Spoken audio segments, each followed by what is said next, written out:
آپ صلی اللہ علیہ وآلہ وسلم نے صحابہ کرام سے فرمایا کہ میری عربی تم سب سے بہتر ہے، میں قریشی ہوں اور میں نے بنو سعد میں پرورش پائی ہے۔ ناظرین کرام، بے شک آقا علیہ الصلوۃ والسلام جیسا فصیح و افصح العرب ہے۔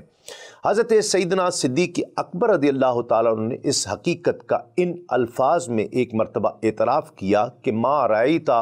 افصح منک یا رسول اللہ، یعنی حضور میں نے آپ سے زیادہ فصیح کسی کو نہیں دیکھا ہے۔ زبان دانی کا یہ شرف و امتیاز حاصل کرنے کے لیے شہروں کے مکین عرب نومولود بچوں کو دیہات میں ضرور بھیجا کرتے تھے، اور نہ بھیجنے کو وہ معاشرتی اعتبار سے سخت کہہ لیجئے کہ معیوب تصور کیا کرتے تھے۔ اس رسم عام کے باعث دیہات کی خواتین بھی شہروں سے بچے لے کر جایا کرتی تھیں، اپنے خاص انداز میں پالا کرتی تھیں، اور یہ ان کی یوں سمجھ لیجئے کہ ان کا کاروبار بھی تھا، ذریعہ معاش تھا، اور وہ اس سے بقدر ضرورت کما بھی لیا کرتی تھیں۔ اس مقصد کے لیے گاہے بگاہے شہروں کی طرف آنا، بچے گود لینا، یہ ان کا معمول ہوا کرتا تھا۔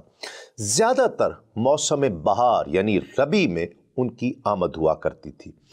اس سال بھی موسم بہار ہی تھا اور دائیوں کی آمد قریب تھی، اس لیے حضور نبی کریم صلی اللہ علیہ وآلہ وسلم کی والدہ ماجدہ سیدہ آمنہ رضی اللہ تعالی عنہا اور جناب عبد المطلب نے ان کا انتظار شروع کر دیا کہ جو ہی وہ آئیں تو اپنا عظیم فرزند محمد صلی اللہ علیہ وآلہ وسلم ان کی سپرد کر دیا جائے۔ زینی دہلان لکھتے ہیں کہ سید الانبیاء صلی اللہ علیہ وآلہ وسلم کو سب سے قبل آپ کی والدہ ماجدہ نے اپنا شیر مبارک پلایا، پھر ابو لہب کی لونڈی سویبہ، ناظرین کرام یہ لفظ صوبیہ نہیں ہے، سویبہ ہے، یہ سعادت ان کے حصے میں آئی۔ پھر اس کے بعد حضرت سیدتنا سویبہ رضی اللہ تعالیٰ عنہ کا شمار ان خوش نصیب خواتین میں ہوتا ہے جنہوں نے حضور نبی کریم صلی اللہ علیہ وآلہ وسلم کو دودھ پلانے کا شرف حاصل کیا۔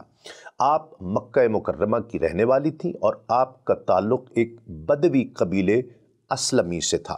جناب نبی مکرم صلی اللہ علیہ وآلہ وسلم کی رضائی والدہ سویبہ آپ کے چچا ابو لہب کی لونڈی تھی۔ روایت میں آتا ہے کہ ابو لہب یہ جان کر بہت خوش ہوا کہ اس کے مرحوم بھائی کے گھر ایک فرزند پیدا ہوا ہے۔ جب بی بی صوبیہ اپنے آقا ابو لہب کو بھتیجے کی مبارکباد دینے کے لیے گئیں تو فرط مسرت سے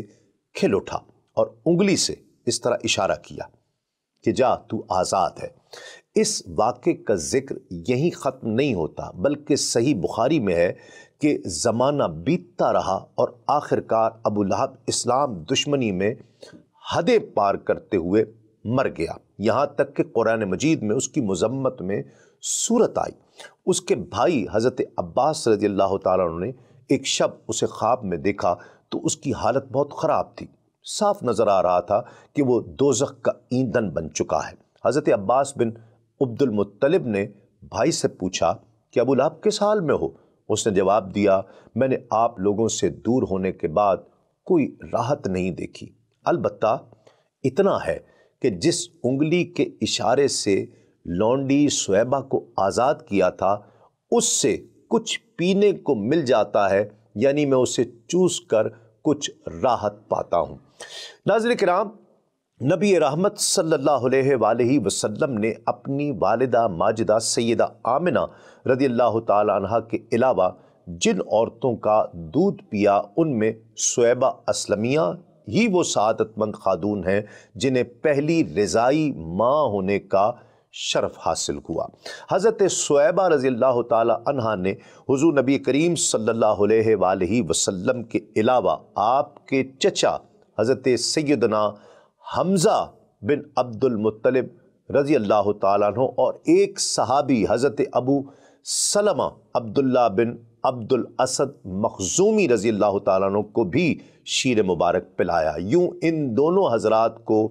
رحمت عالم صلی اللہ علیہ وآلہ وسلم کے رضائی یعنی دودھ شریک بھائی ہونے کا شرف بھی حاصل ہوا۔